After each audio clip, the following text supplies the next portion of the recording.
QSO Today, episode 348, Peter Shilton VE7PS.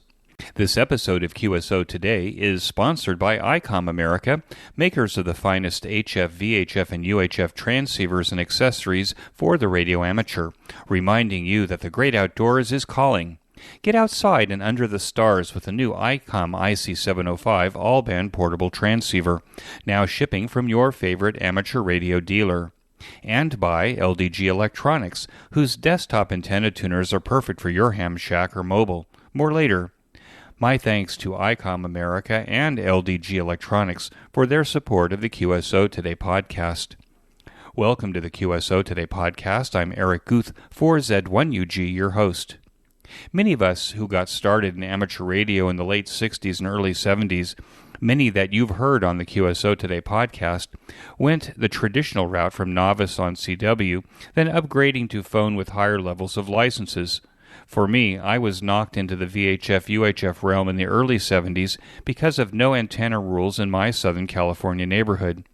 Peter Shilton VE7PS became a lifelong chaser of meteor scatter and EME contacts because of a very, very early acquisition of a Drake receiver and transverter at the beginning of his ham radio career.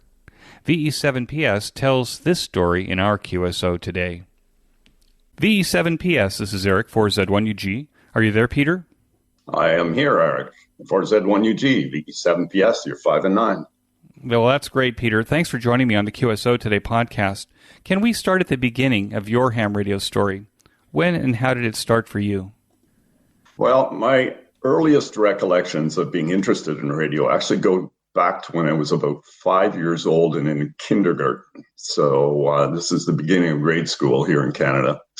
And I was visiting a friend's house who didn't live too far away from me. Obviously, at 5 years old, I wasn't going to be traveling far from home. But he had one of these little blue plastic crystal radio sets sitting on a desk in his room and a wire antenna running out to the tree in the back. And I didn't know what this thing was, obviously at 5 years old, but it fascinated me when I put these little headphones on and I could hear voices coming out of this box. Now, I knew what a radio was, but this was something different. This was his own radio. It was something very new, and I was just fascinated with it. Now, it didn't go very far beyond that.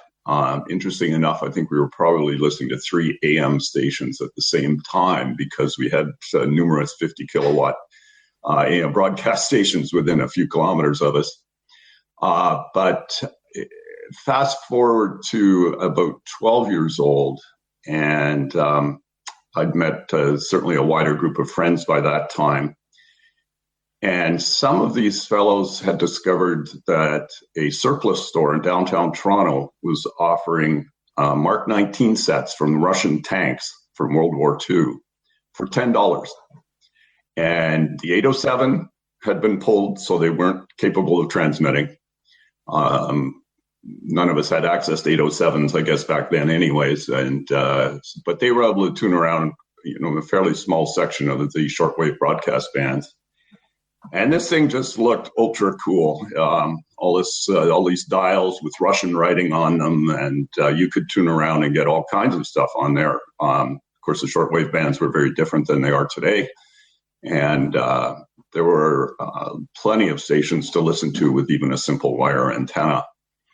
I never did get one of those, but it started me on an interest in that. That progressed to a purchase of a Heathkit GR64 when I was I just turned 13 years old. I'd started working for my dad in his print shop at the princely sum of $30 a week. And I was able to save up enough money to purchase the GR64. Did you buy that as a kid? Oh, yeah. Yeah. And built that, bought a soldering iron or a soldering gun, I guess a Weller soldering gun, which I still have today. And my dad and I put it together. It was hard to keep Dad's hands out of it. I really wanted to build it myself, but I think Dad was having as much fun as I was. So we built it together. It did not work. It sort of worked, but not properly. And of course, everything you read in a Heathkit manual says, concentrate on the soldering. And we thought we did a good job, but we ended up taking it back to the Heathkit store, which was actually within bicycle riding distance of us in the west side of Toronto, and actually what is today Mississauga. And it was probably only about 5 kilometers from my home, which we could easily bike up to. And boy, that place was a place of dreams for a 13-year-old kid interested in radio. And I learned about ham radio there. Over the next couple of years, purchased books there. At that time, there was a book by Morton Byback that was kind of the Canadian study guide for the amateur radio license. I bought that and tried to pour through it, but it didn't really pan out until I was about 16 years old, until I was 16 years old. Okay, so then what happened at age 16? We moved. That probably had the biggest impact. I walked into a new high school in grade 12, and I still had a couple of years left to go in high school. We had a grade 13 here in Ontario at that time, or in Ontario at that time. And very quickly was approached by a tall redheaded kid who introduced himself, said his name was Ian Baines, and welcome to Lauren Park Secondary School. So that was fine. But 3 days later, there was an announcement over the PA first thing in the morning. And it said that there was an amateur radio club that was starting and to show up in the electronics shop at 3:15 or 3:30 whenever classes ended for the day. Well, that certainly piqued my interest, and I was there along with half a dozen other people. And lo and behold, we walk in, and here's this tall redheaded kid again, named Ian. And so he introduced himself as VE3 DOI. He had his basic license at that time. And so he wanted to start the club. Well, that started my, really accelerated my learning process on both Morse code, which was a 10-word per minute requirement for the basic license at that time in Canada. And within, 6 months or so, my code speed was well beyond 10 words per minute, probably 13 to 14 words per minute, as long as it wasn't nervous. So I recall being over at Ian's place shortly before I actually wrote the exam in February of 1969. And Ian had a small transmitter set up, a single 6L6 or 6K6 or something transmitter, and on 40 meters CW with Heathkit HR10 and as the receiver. And we would call CQ with this thing. He had not made any contacts with the transmitter. He had finished it not too long prior to that. And so I sat down after he said, I got to leave for a bit. So he went off somewhere else in the house, and I sat there calling CQ on using his call sign, which wasn't probably quite legal at the time, given that it's tough for somebody to be in control of a station when you're on Morse code, rather than a voice mode, which was allowable. And somebody came back to me, V3DO, or I can't remember the call sign, but to somebody did come back, and I called for Ian, and he came running down, and he opened the bedroom door and said, "You work him," and slammed the door and walked away.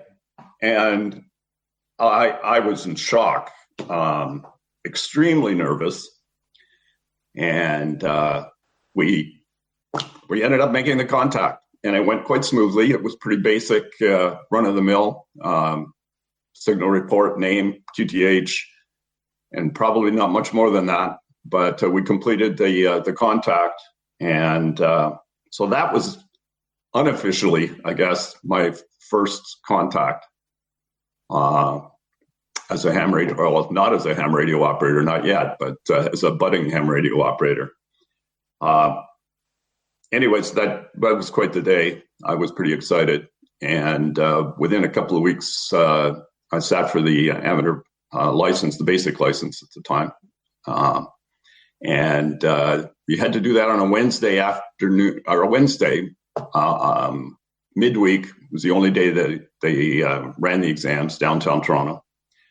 And so I missed school that day and went and wrote the exam. And that was another nerve-wracking situation. Passed the 10 words per minute code pretty easily and moved into the essay questions.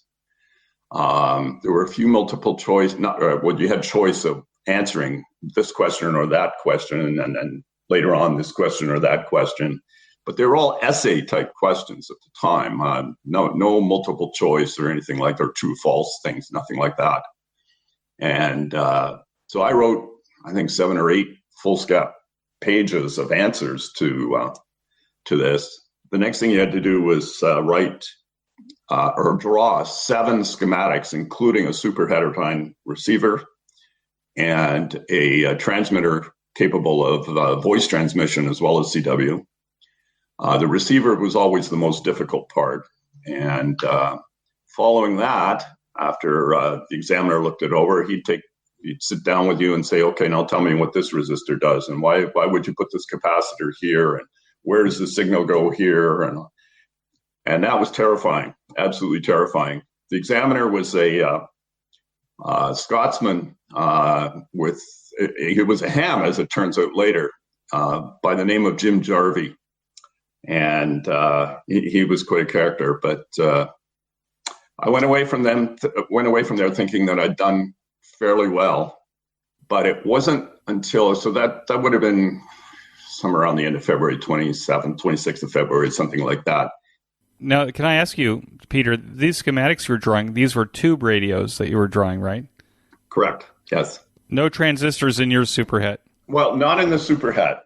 You did have to draw a small transistor amplifier. Transistors were relatively new in 1969. I'd had a transistor AM radio given to me by my grandparents. My brother and I both got those for Christmas in 1960, I believe. I was 8 years old, I think, when I got that. And that started a whole interest in rock and roll, by the way, so a different story altogether. Maybe we could talk about a Stratocaster later. Yeah, well, yeah, we can.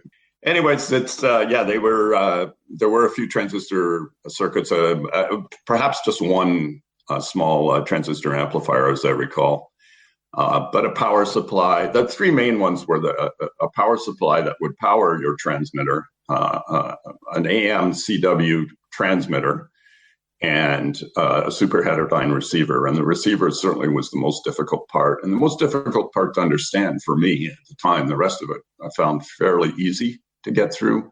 You had to draw a crystal calibrator as well, because in those days you wanted to have something to make sure you were not going beyond the band edges. Not quite as simple as it is nowadays with the rig that shuts off when you go beyond the band edges. So, did you pass a test? I found out 9 weeks later that I had passed the test. 9 weeks. That must have been the hardest 9 weeks of your life, perhaps. It was awful. Absolutely. I couldn't believe it. I thought, what's going on? But finally, I got a letter in the mail with an application for a license. You had to send $10 in and apply for the license, all by mail. I remember running upstairs because my dad was homesick. He had terrible flu, and I went running and burst into the room and so excited. And my poor dad I woke him up, and he was not real happy with me. But of course, they were all very excited that I'd passed this thing and had achieved my goal. But I had to wait another 2 weeks for a call sign.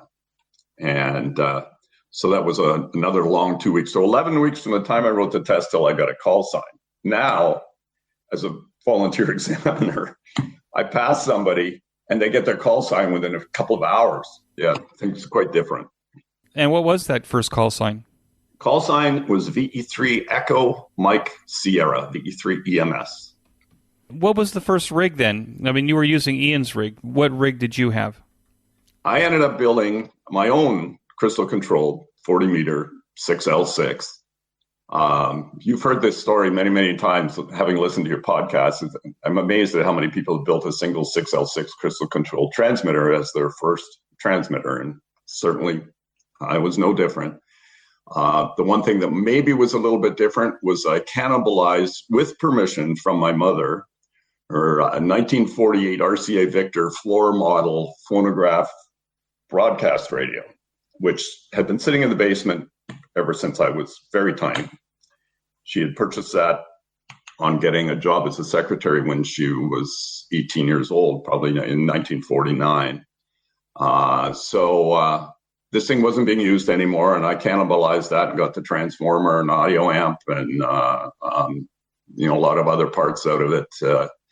I think I can't recall where the crystal came from, but I believe it came from VE3, my friend Ian, VE3DOI, and certainly one of my many Elmers. So I was able to make some contacts. I remember my first contact officially as VE3 EMS was with a WA2 over in New York. And by that time, I was not nervous at all about making a contact. And it happened quite quickly as soon as I got my call sign in my mail, probably that same afternoon, as I recall. That would have been the 19th of May, 1969. Now, was that receiver for your novice station, was that still the Heathkit? By that time, and I guess after I finished working the year before, I'd upgraded from the GR64 to an HR10B, Heathkit HR10B, and built that one by myself, and actually added the DX60 in the summer of 1969, the DX60B. I built that as well. That was a bit of a wake-up call. I can tell you about that too. But I learned what high voltage can do to a person the hard way. And now this message from Icom America. I can already feel spring in the air, and the great outdoors is calling. Get outside under the stars with one of Icom's ultimate SDR transceivers. Stay connected while off the grid. The Icom IC705 is the perfect transceiver for hams who enjoy both a great indoors and outdoors. It's the perfect QRP companion with base station features and functionality at the tip of your fingers in a portable package covering HF 6 meters, 2 meters, and 70 centimeters, and is weighing in at just under 2 pounds. These features include a 4.3-inch touchscreen with live band scope and waterfall, 5 watts with a BP272 battery pack, or 10 watts with an external 13.8 DC power supply. Single sideband CW, AM, FM, as well as full D-Star functions. A micro USB connector, Bluetooth, wireless LAN, and an SD card slot. Integrated GPS with antenna and GPS logger. The HM243 speaker microphone is standard equipment. The basic accessory for the IC705 is the optional backpack, the LC192, with a special compartment for your IC705 and room for accessories for soda activations or a day social distancing in the park. Visit the IC705 webpage to view accessories and free software available for download. If you lean to the VHF and above region, then you can create your own band opening with the Icom IC9700. This transceiver radio brings direct sampling to the UHF-VHF weak signal world. This all-mode transceiver is loaded with innovative features that are sure to keep you busy. These features include a 4.3-inch touchscreen color TFT LCD with real-time high-speed spectrum scope and waterfall display, smooth satellite operation with 99 satellite channels, dual watch operation, and full duplex operation in satellite mode. I believe it is the most exciting VHF and above transceiver on the market today. And finally, the Icom IC7300 is the most advanced HF transceiver in its price class and ideal for the new ham or the experienced ham looking for an upgrade. The Icom IC7300's high-performance, innovative HF transceiver with a compact design that will far exceed your expectations. This innovative HF transceiver digitizes RF before various receiver stages to reduce the generated inherent noise in different IF stages. The IC7300 is the radio that changed the way entry-level HF is designed, and I own one, and I think it's brilliant. Its features include RF direct sampling, 15 discrete bandpass filters, large 4.3-inch color touchscreen, real-time spectrum scope, and an SD memory card slot. The real HF fun starts at Icom. Be sure to buy one of these fine Icom transceivers at your favorite ham radio dealer, and when you do it, tell them that you heard about it here at QSO Today. And now, back to our QSO. We know that if our parents were ever witness to this, we would have been shut down on the spot, but fortunately, I think most of our mothers never knew when we got the shocks. Let me ask you, with this radio club in high school, with this newfound friendship with Ian, did you start thinking about electronics and engineering as something that you might pursue after high school? Certainly, it was big on my mind. I wasn't entirely sure I wanted to be an electrical engineer. It was how can I say this? It was an interest for sure, but I'm not sure I wanted it to be my life career. And but by the time I got out of high school, I ended up applying for engineering school, and I figured I could make up my mind afterwards,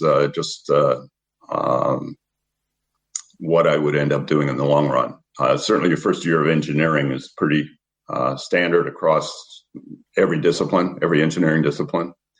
And you really don't start concentrating on your chosen field until you get into second year of engineering school. So I knew there was time to make a change if I needed to. Sadly, I did not make that change. I stayed in electrical engineering at University of Toronto, and it was a mistake. Let's put it that way. That second year, 3 of the courses that I was taking were math courses, and I didn't do too bad in calculus, but not so well in the other 2. And by the time we got into the November timeframe, I decided I needed to leave, or I was going to get told to leave. And so I left, had a job waiting for me, so that was no problem. And decided that I would come back in geological engineering, which I felt would be a lot more practical and wouldn't have the maths involved, more just general science, geography, geology, which also had been an interest of mine, not one that I'd particularly spent a lot of time pursuing, but the sciences in general had always been my interest, and I knew that somewhere within the science field I would end up. I did make it through engineering school. It wasn't easy. I must admit, ham radio did direct my chosen path in the education world, but in a bad way, not a good way. I was so consumed with ham radio in those days, I was not a great student. Didn't really have to spend a lot of time studying for exams coming through grade school and high school, had accelerated in public school, taking 3 years in 2. But by the time I got to even to the later high school period, things started to catch up with me, and I wasn't doing all that well, except in the odd course, trigonometry, I'd ace it. Strange, but it's the way it worked. Physics, did well in physics, even in university. So I have to admit that if I hadn't met my wife, Heather, I may never have become an engineer. But she knew how to work. She taught me how to work. And in the end, ended up doing quite well, but not until my final year in university. So by that time, I knew what it took to get the marks I needed to get through. It's a very familiar story, I must say. Well, I've heard others that have struggled with the maths in electrical engineering. I have to admit that if I'd met Heather a lot earlier, I probably would have just stayed in electrical engineering and been a good electrical engineer. But it's odd how life takes you. And, my career ended up being, I started as a geologist in an underground uranium mine. But the skills I learned didn't really happen. The management skills that I learned didn't really happen until I was forced into a situation where I became a supervisor, which is something I really didn't want to do. But I had been working on capital construction projects at the mine, really high profile. You were dealing with the vice president, the senior managers all the time, the guys from head office in Toronto, and had my own truck to run around in, all this kind of thing, and building some really exciting things both on surface and underground. And but eventually the capital money ran out. Things weren't so great in the uranium industry by 1985 or so. And we had to go. I had no choice. I had to go into a supervisory course. It was the best training I ever got. I spent about a year and a half before we left the mine as a supervisor after the 3-month training period. And it teaches you to deal with people. And that became a big part of my career in later years. So, yeah, it was pretty eye-opening. I still recommend for any young engineer, if somebody offers you a course where you're supervising people or offers you a job opportunity where you're supervising people, grab it and learn everything you can from that. I think you will not regret having taken, something, even if it involves shift work, which in my case it did. And that was probably the biggest problem that we had, given we had small children by that time, and so we're dealing with daycare and all that kind of stuff. So, but it's a tremendous way to get experience. Let me take a quick break to tell you about my favorite amateur radio audio podcast, and that's the Ham Radio Workbench podcast with George, KJ6VU, Jeremy, KF7IJZ, and it now includes Michael Walker, VA3MW, where they pursue topics, technology, and projects on their ham radio workbenches every 2 weeks. The group documents their projects and makes circuit boards available to their listeners. They have interesting guests and go in deep. Jeremy may complain about the overall length of the podcast, but friends, let me tell you that I could listen to it all day, and that's good. Even if you are a seasoned ham radio builder or just getting started, be sure to join George, Jeremy, and Mike now for the Ham Radio Workbench podcast on every podcast player. Use the link on this week's show notes page by clicking on the image. And now back to our QSO Today. Let's talk a little bit about Drake 2C. It seems like that was a catalyst that started a bigger fire. It certainly was. The HR-10B, I quickly realized, was not a great receiver in terms of stability, sensitivity on 15 and 10 meters even. It just, I knew, I'd seen the Allied catalog, the Lafayette radio catalogs coming out of the States, and was fascinated by the look of the Drake equipment. And the Collins equipment was there too, but the prices of those were just so far beyond anything I could afford at the time. Even the Drake stuff was beyond what I could afford. But I got wind, and I can't recall how that happened, of a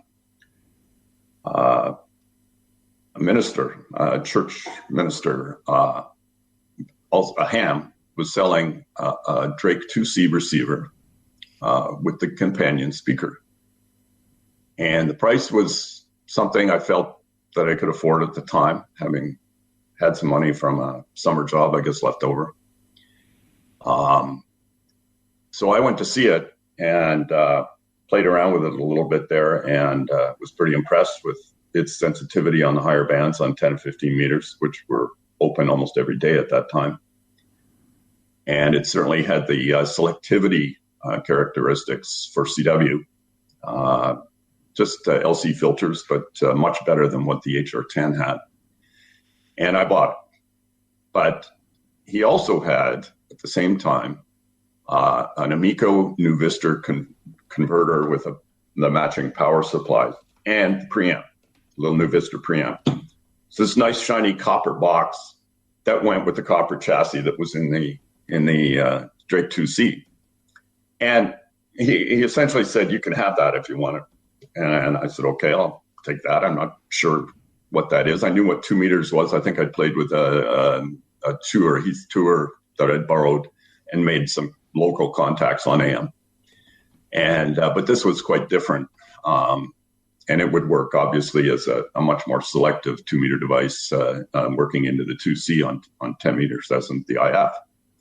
And so I took that, and he also added a rotator, small CDE AR22 TV rotator relay, but same had the very common bell shape with one of the clunker boxes that ka-chunk, ka-chunk, ka-chunk, ka-chunk as it's working its way around.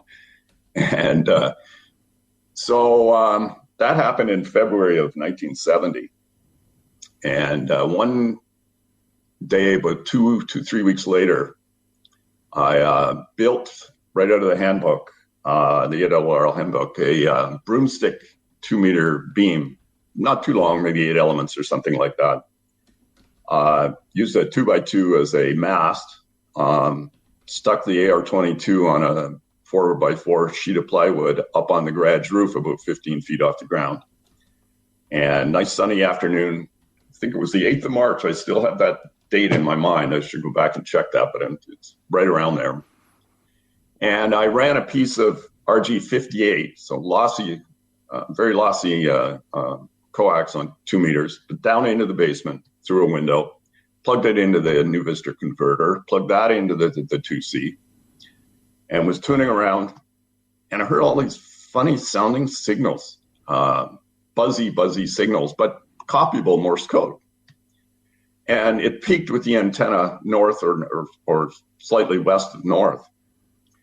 And I didn't know what this was. I unplugged the converter, plugged the antenna, the dipole antennas that were up in the attic of the house back into the 2C. And I could hear some signals on 10 meters that were sort of buzzy, but not like what I was hearing and not the same station. So went back to the Nuvistor converter, tuned around. I said, that's got to be on 2 meters. But I didn't know about auroras at that time. I learned quickly. I called a friend of mine, Shilton VE7PS. Now he was DSS at the time, who I'd met on the air 3 days after he got his license. 3 days after I got my license, 6 days after he got his license in May of 1969. We met on that 40 CW with that crystal control transmitter, and got together afterwards, and the rest is history. We still converse almost every day by email. And but Dana said, he said, I think that might be Aurora, because I played it to him over the phone. And I was fascinated by the fact that here I am now listening to Iowa, Minnesota, Wisconsin, all these stations in the Midwest, all the way out to the East Coast on 2 meters. And I thought, well, this is a band that I can, if I get across Lake Ontario at 30 miles, it's a great contact. And all of a sudden I'm getting signals from 500, 600, 700 miles away. Well, that hooked me. And of course I had to find out all about this, and the rest is kind of history. So you were bouncing signals off of the Aurora Borealis? Well, that day I was just listening. I didn't have anything to transmit, but I started working on that pretty quickly. And Heathkit had come out with the SB500 transverter, which was a tube transverter. It actually had a 6146 in it on 2 meters, which isn't a great tube at that frequency. But I did end up getting one of those at one time, but I was using, I actually built a small crystal controlled AMCW 2 meter rig right out of the handbook. I believe it was the 1968 handbook. And I built that up and got it working, produced 7 or 8 watts or something on 2 meters, and made some contacts with that. but I wanted something that had a little more power, and I wasn't quite capable at the time of building something with that had higher voltage. Well, I didn't think I could, let's put it that way, and it didn't happen. So I ended up getting the SB500 probably after another summer of work, and put that together, and that gave me a 50-watt output or so on 2 meters.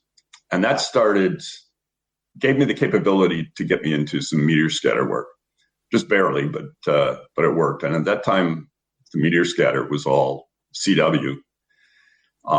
Even sideband wasn't very common at that time, and certainly not at the power levels I was using. And so I started running schedules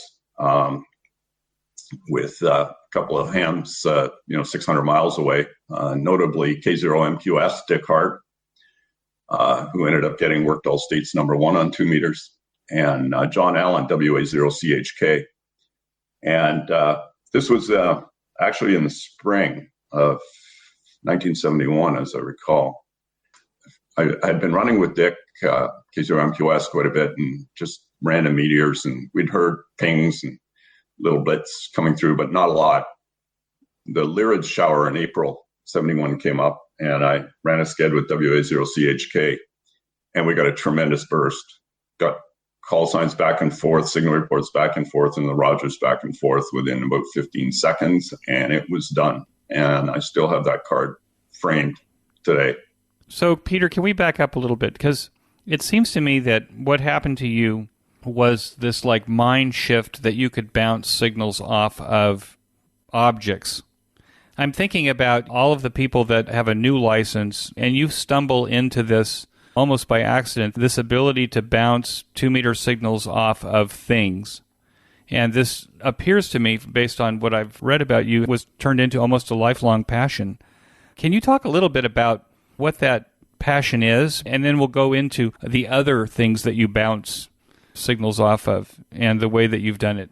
I think what did it for me was I'd worked 120 countries or something on 15, 20 meters W in a pretty short period of time, just running 90 watts and a dipole antenna on 2015 and 10. I was looking for a new challenge, I guess.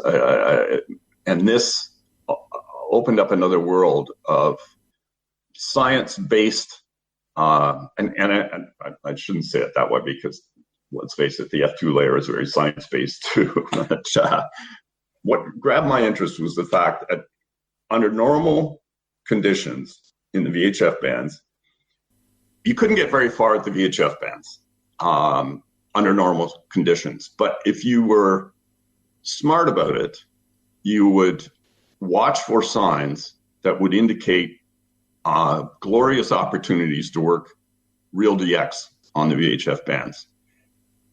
Those opportunities were based on natural phenomena. Meteor showers.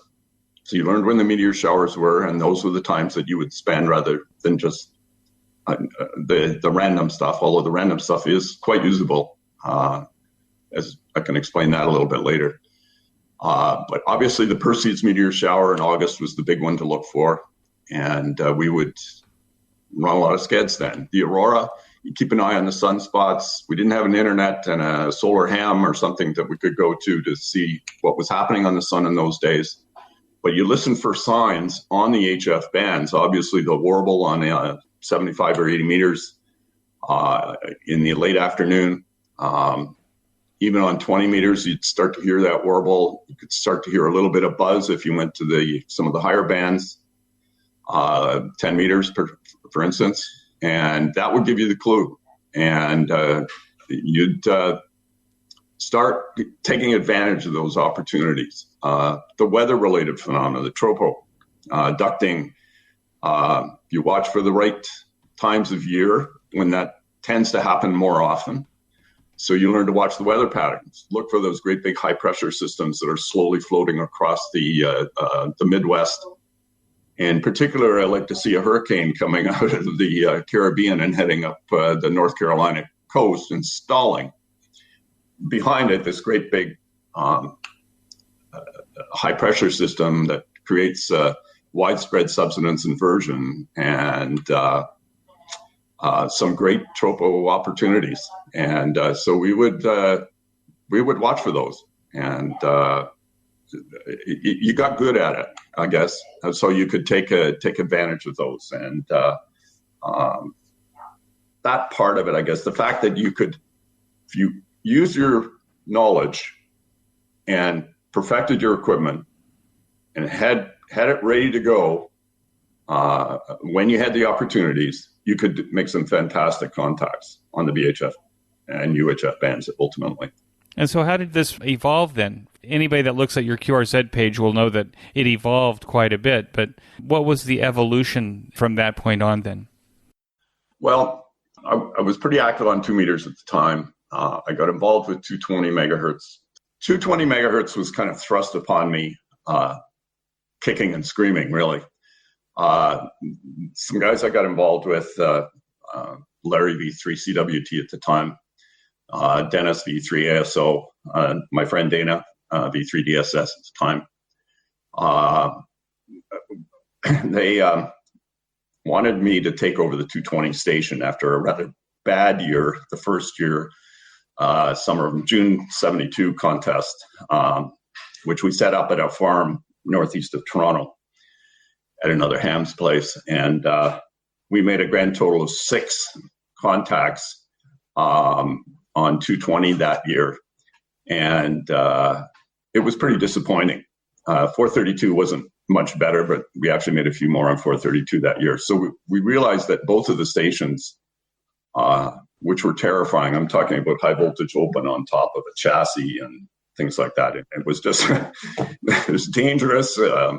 It was ugly and it didn't work very well. And so I actually took a hiatus from university in 1972 between the electrical and the geological engineering courses. And I had time to build a new 220 station. So I said, okay, I'll do this 220 thing. You know, another friend of mine, Bill V3DXJ, rebuilt the 432 station. We're talking about, I took my 2 meter amplifier, cut it down and it was a plumber's delight, 4CX250 amplifier. I cut it down, made it a 220 amplifier, built a new transverter. So we would actually be able to work sideband on 220. Pair of 6360 mixer amplifier, built on a little piece of circuit board card, actually, just point-to-point wiring, but on a piece of circuit board. Worked very well. 6-7 watts output. Drove the pair of 4CX250s to about 700 watts output, which was great. So built 4 WB6 NMT Yagis, and we ended up in 1973, went back for the contest and did far, far better. I mean, and we're still only talking maybe 30, 35 contacts on 220, but that was far better than 6. So it was a big improvement. I'd sent a letter to Mike Stahl, K6NYC in 1973, early 1973, asking about any interest in 220. At that time, I don't think the first 220 EME contact had been made or had just been made. And Louis Yancio, WB6 NMT, was on one end of that contact. And Mike ended up passing my letter on to Louis, and he immediately got a hold of me. And we ran some skeds. It was pretty difficult for me trying to do this from my parents' backyard with a 4x10 element array stuck on a ladder and pointed at the moon just visually.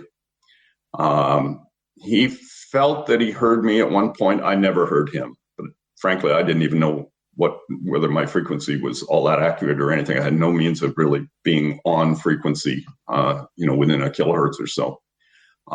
You could get close and take a guess, but you're never really sure back in those days. So it was a little disappointing, but I knew the station was working fairly well given what we'd done during the June VHF contest in 1973. And so I was pretty happy with that. Unfortunately, I got into some TVI problems in the neighborhood. And even though I've been cleared, actually got a pink ticket from the Department of Communications, so it was off the air for a couple of months till they came to do an inspection. Gave me passed with flying colors on the inspection. They went over and talked to the one neighbor, and she wasn't very happy, but essentially said, no, it's not his problem. She used to call quite often, actually, when I was at school and complain. So my dad would have to tell her, look, he's not even here. He's not on the air. It was E-skip season, and she was getting interfered with by stations, 1,000 miles away. Well, she probably would have complained if your ball rolled across her grass. Anyway, so the night I got cleared, I went back on the air and promptly got a call from another neighbor, a lawyer, who threatened to sue me and my parents. And I just said, that's enough. And I took everything down, never went on the air from my parents' place again. So that essentially took me off the air for the most part, other than what I was doing with the contest group up in Claremont, northeast of Toronto in June, the June VHF contest. So there was quite a long hiatus as life got in the way. University finally took precedence over ham radio. Marriage took precedence over ham radio. And after graduating, we moved to Elliott Lake, about a 6-hour drive north of Toronto, and in Grid Square Echo Nancy 86, and a long way from an awful lot of VHF stuff, but it was different. So were you out of the hobby for a while then? I was for a little while, not for very long. The first year we were there, we had trouble getting housing. Things were booming in the uranium mining industry, and we were living in an apartment. We were lucky to get that, and but we ended up buying a house, and so we got some property. And a big part of the reason to buy the house was so that I could put up a tower and get on the air. And so within certainly that first few months, I managed to get a tower up in the air and get on 2 meters. Was playing around quite a bit on 2 meters, and but it still had shown some interest in 220, although I wasn't on 220 at that time.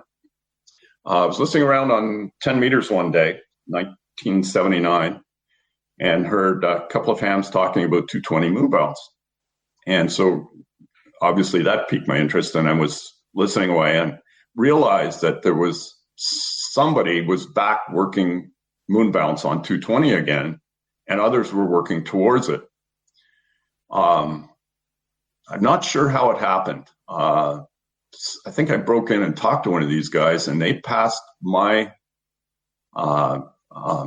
name on to Lee Fish, K5FF. Lee phoned me, and all excited, she said, I want to be your first contact. I want to have that first contact between the United States and Canada on 220 moon bounce. And I said, well, that sounds like a great idea. I had some antennas, and I did not still have the 410 element. Well, I guess I did still have the 410 element Yegis, but I wasn't going to use those. Interestingly enough, not too long after that, Cushcraft came out with a new 220 boomer, the trigonal reflector on the back, the 3 reflectors. Kind of old school stuff now, but it was the best 220 commercially available antenna that was available. And so I sold off some stuff and picked up 8 of those Yagis over the next year. Had started working on building the W6PO 220 amplifier that came out in, I believe it was June 1980, Ham Radio Magazine, after having built a 2-meter one several years earlier, and a 6-meter one several years earlier as well. And so I was working towards 220 EME, and to make sure I was on track, I got regular phone calls and letters from Lee down in New Mexico. And she wouldn't let up. She's an incredible lady. She really is. And she's a great husband, W5FF, Fred, now a Silent Key, Lee's well up into her 90s now, but and living in a seniors residence in Texas, as I recall. So if she sees this, hello, Lee. And now this message from LDG Electronics. LDG Electronics, our new sponsor, is a family-owned company that manufactures sophisticated antenna tuners, balun, and antenna accessories. Check out their new Z100A antenna tuner for your shack or portable operation that includes LDG's famous 10-to-1 tuning and plug-and-play operation. For more information, click on the banner in this week's show notes page. And when you make your LDG purchase, tell them that you heard about it here on QSO Today. And now back to our QSO. Let's change gears a second here. You have a very impressive collection of Drake equipment that started with that Drake 2C. How did that evolve? It evolved pretty quickly, actually. You have to go back to about 1970. After I got that, in 1972 or so, and I went to the Rochester Hamfest and came home with a well-used early 4-line R4A and a T4X transmitter and the R4A receiver, which were a step up from the 2C in terms of being able to tune to within a kilohertz or so using a crystal calibrator to set up the dial first. And it was a big improvement over the former DX60 HR10 arrangement that I'd had. Of course, in 1973, Drake came out with the C line, and I had to have a C line. And so again, sold off some equipment, saved some more money from my summer job, and I can't remember when it was now, September, I believe. I'd met Heather by this time, so 1974. I ended up at the Hamburg Hamfest just outside of Buffalo and bought a brand new C-line with the power supply, R4C, T4XC from Amateur Electronics Supply, who had always come to that Hamfest and set up a booth. And went home with that. We got it home and I had to run upstairs, use a little boys' room or something. In the meantime, my friend Larry, or V3CWT at the time, now V2DO, had unpacked the C-line. First new rig, brand new, well, other than the Heath kits, I guess I'd had those, but this was I'm really excited about getting this. I got back down, the stuff was all sitting on the desk and it was all unpacked. So I wasn't very happy with Larry about that, but hey, and water under the bridge long ago. But yeah, the C-line was great. Used it a lot there the first year or so. 1976, June 76, Heather and I got married. And we moved to an apartment in downtown Toronto. There's no room for a C-line. 1-bedroom apartment, no room for the C-line. So I sold it and regretted it ever since. So the following 14, 15 years up through the early 90s, I'd had one other C-line. Actually, that was purchased from Paul Hrivnak, at the time V3UP. I think he's still got that call. He now owns Palstar, started Palstar and owns Palstar. And had that for a short period of time, then moved on to something else, got into some Icom gear. And I think there was another R4C along the line there as well, prior to the C-line, that C-line. Somewhere around the middle 90s, I decided I want to recreate the Drake station that I'd always dreamed of having. So we're talking about the Drake C-line, the R4C, the T4XC, but with the MN2000, the L4B amplifier, the C4 station console. And so I set about picking up, all, of course, they're all used by this time. They're not being manufactured anymore. And things just kind of grew from there. So did a lot of horse trading, back and forth, and did pretty well with that. And the Drake stuff just kind of got out of control. And I don't buy Drake stuff anymore. I sell Drake stuff now. So I'm trying to downsize, and there needs to be a lot more of that. There will be some major changes coming.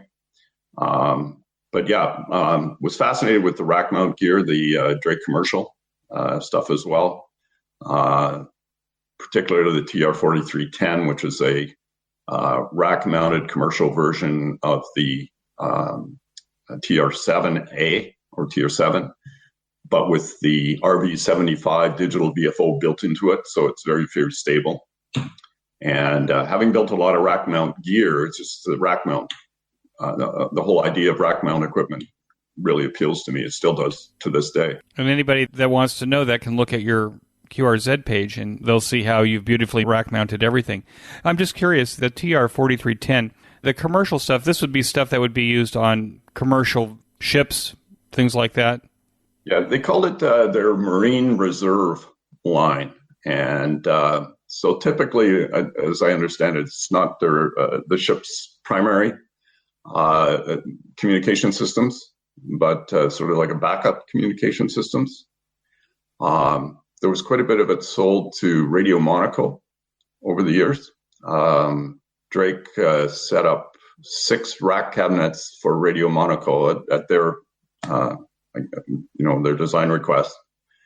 With the well, initially it wasn't the TR4310. It actually was a TR7/R, which had an analog VFO in it, but they were replaced by TR4310s in later years, as I understand it, based on some of the history that I've looked through on one of the French stations' websites.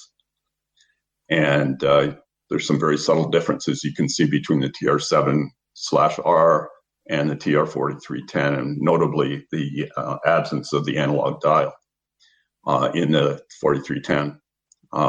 The receivers were rack-mounted R7s originally, and then moved to the R4245, which again had the digital VFO built into it.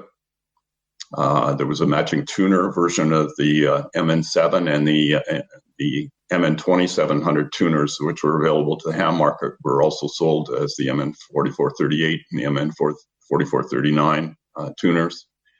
And the amplifier, the L7 amplifier, was sold as L7E/R, as I recall. Only know of one of those in existence. Sindre Torp LA60P managed to find one of those in France, I believe.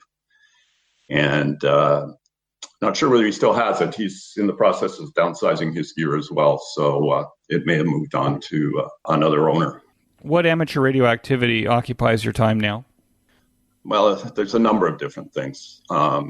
With regards to equipment, I like getting old radios going, from AM broadcast radios, AM shortwave broadcast radios, small ones, 5-tubers, helping other hams get their gear going. We've had some hams here in town that have picked up recently. There was a FT990, I think it was, that a ham had purchased knowing that it didn't work on 15 meters. And he had some other issues that he wanted to get fixed up. So I took care of that for him, and then decided that I wasn't going to let it go back until I got 15 and 17 meters didn't work on it. So I thought, pretty sure it had to be a little pass filter stage somewhere. It's a different animal working on something like an FT990, where you've got to dig your way into the bottom through a stacked layer of circuit boards, being very careful not to break any of the tiny wiring, and work your way down to where the problems are. After having it apart probably 4 or 5 times, we finally found a shorted capacitor on the filter section on the low pass filter board. So got that repaired, and it's back up and running on all the bands now for him. So I feel pretty happy about that. What's the most impressive piece of test equipment on your bench?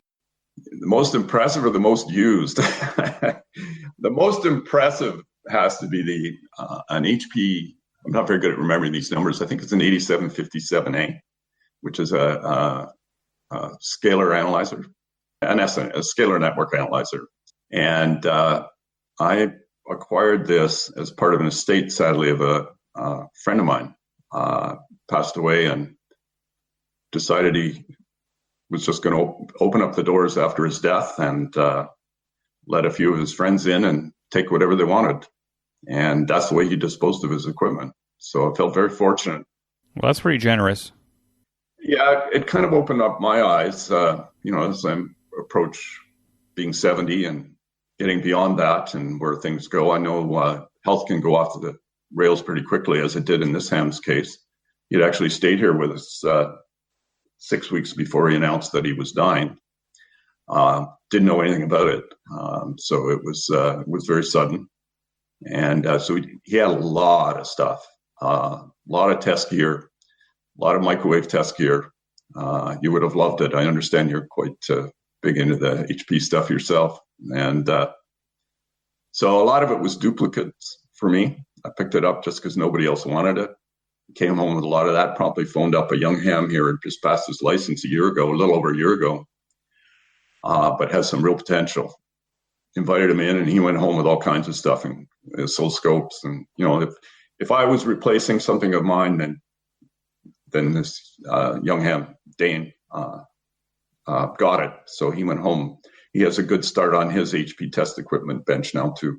When it's being given to you and you can pass it on like that, it's a great thing. From your standpoint, Peter, what's the biggest challenge facing amateur radio now? I don't think there's any one thing that sticks out in my mind in particular. And you've probably heard there's three things that come to mind. One is the invasion of our bands, the potential loss, particularly of our microwave bands. Your country actually has just done some interesting things to the 9-centimeter band and pretty well eliminated it, from what I understand, without any input from the amateur community, which I find distressing. Which country? Israel. Oh, really? Now I need to find out about that. Yeah, you check that out. It's. I'm the last one to know, usually. Well, I think you no longer have a 9-centimeter band available to you.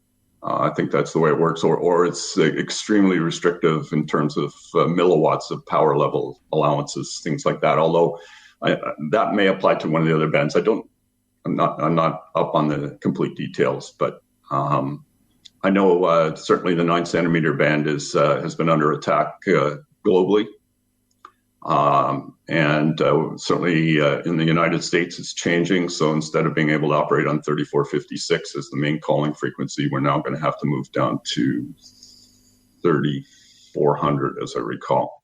Yeah, I just heard about that today, actually, that the people that were using, for example, the microwave networks in the 3 gigahertz band aren't losing the entire band like they thought they were. I guess they're moving down to the lower half. Yeah, and at least we're going to have a band. It looks good that we're actually going to have a band for EME capability. I still have a project here I'd really like to put together someday soon, for obvious reasons. And that's a 5-meter dish that I have. The project was started 3 years ago and actually had an accident while we were pouring the foundation for that tower for the dish and broke my hand. And life kind of got out of the way after with some renovations in the house. So all that has been installed. Well, the renovations are almost done, very, very close to being done. And just a few little trim pieces and things to finish up. And this is going to be a ham radio summer. So try and get some work done in the shack. So that nice big rack console that you've seen in the picture with all the gear and the U-shaped thing is going to get taken apart. And so I'm planning that that's going to be the vintage shack. So the Kenwood hybrids, the Drakes, the Collins, some of which are going to be sold off to downsize, but it's going to be completely rearranged in there. And then the newer gear is going to move to, and the VHF, UHF gear is going to move to another smaller shack in the upper floor of the barn further out back of the property, adjacent to where the dish tower is. So that's the plan. So hopefully we can pull that off and get a good start on it this summer. As the mentor to a young ham who's you're giving equipment to, would you encourage him to also go into moon bounce and activities like that? Is that where you would be right now if you were advising a young ham who has a keen interest? Would you take him there? For a young ham who's interested in some amazing things you can do with very low power I think it's a great way to go. But I wouldn't specifically steer them towards that. My advice, and if we're talking about new or returning hams, find something you're passionate about. Find something that really twigs you and gets your blood going. There's so many aspects of this hobby, so many different things you can do in this hobby. If you're a ham, there's got to be something that really captures your interest, but you need to find out what those are. I'm still learning about new things in this hobby, and I may not embrace that. I may not do a lot about it, but I want to learn about it. For instance, the whole digital thing I've had a lot of trouble with, as many of us old school moon bouncers are probably having, although a lot of them are pretty excited about it too, I must admit. I've had trouble with it personally, and there's nothing quite like there's nothing quite like hearing your own echoes come back from the moon. And somehow watching a screen where a little wiggly line shows up just doesn't quite do the same thing to me. I think the technology of what Joe Taylor and his team have done is just absolutely amazing. I really do. But I must admit, I've had trouble embracing it. That said, I've made FT8 contacts on 6 meters and on the HF bands, more on 6 meters probably than anywhere else. I've tried MSK, actually FT8 and FT4, and have also done MSK 144 a little bit as well. Look forward actually this summer to trying out the new Q65. I think that's the terminology. Like I say, I'm just getting involved in that part of it. Whether I'm going to embrace this to the same degree that I did, 50 years ago, 45 years ago, go the same route, I don't think that's going to happen. Part of that is also because of the geography that I now live with here in this narrow valley with essentially a 3,500 foot wall that runs east-west along the border. And it makes it pretty difficult to get into the United States from here on any band, even the HF bands. Notice a difference. I kind of have to sneak around the ends. The one good thing I do have in this valley, though, I must admit, is a good shot at the moon from its when the moon is north, which is when most of the activity is, north declination. I get a good horizon on the east, and I get a pretty good horizon on the west too. And the moon's high enough that it gets over that mountain that's just south of us here. So the short of it is, because if you live in a narrow valley, there's always the moon. And if you can see the moon, then you have an opportunity as a ham radio operator to get a signal out of the valley. Depending on where you are in that valley and how close those mountains are, I mean, when the moon is south, when the declination of the moon is south, I lose the moon for probably 60%, 70%, maybe even at sometimes when it's extremely south. I don't see the moon. It doesn't make it above the mountain. But anytime it's at zero or on the plus side, I still have plenty of moon time to be able to make that contact. So it's not like living in the flatlands of southern Ontario, that's for sure. But it's you have to live with what you've got, what life has dealt you. And if you can do that and still pull off some amazing contacts, hey, it's still a great feeling to see it happen. Well, I think that's a great place also for us to say 73. I thank you so much for joining me on the QSO Today podcast, Peter. I know it's been a long time that we've actually been talking to get you here. I'm going to encourage everyone to look at your QRZ page and look at those pictures before that console gets taken apart. With that, I want to thank you so much and wish you 73. Eric, thank you very much. And I'm really glad that we were finally able to do this. 73, take care. That concludes this episode of QSO Today. I hope that you enjoyed this QSO with Peter. Please be sure to check out the show notes that include links and information about the topics that we discussed. Go to www.qsotoday.com and put in VE7PS in the search box at the top of the page. My thanks to Icom America for its support of the QSO Today podcast. Please show your support of Icom America by clicking on their banner in the show notes pages. You may notice that some of the episodes are transcribed into written text. If you'd like to sponsor this or any other episode into written text, please contact me. Support the QSO Today podcast by first joining the QSO Today email list by pressing the subscribe buttons on the show notes pages. I will not spam you or share your email address with anyone. Become a listener sponsor monthly or annually by clicking on the sponsor buttons on the show notes pages, or use my Amazon link before shopping at Amazon. Amazon gives me a small commission on your purchases while at the same time protecting your privacy. I'm grateful for any way that you show appreciation and support. It makes a big difference as I head towards episode 400. QSO Today is now available in the iHeart Radio, Spotify, YouTube, and a bunch of other online audio services, including the iTunes Store. Look on the right side of the show notes pages for a listing of these services. You can use the Amazon Echo and say, "Alicia, play the QSO Today podcast from TuneIn." My thanks to Ben Bresky, who edits every single show and allows both this host and my guest to sound brilliant. Thanks, Ben. Until next time, this is Eric, 4Z1UG, 73. The QSO Today podcast is a product of KEG Media Inc., who is solely responsible for its content.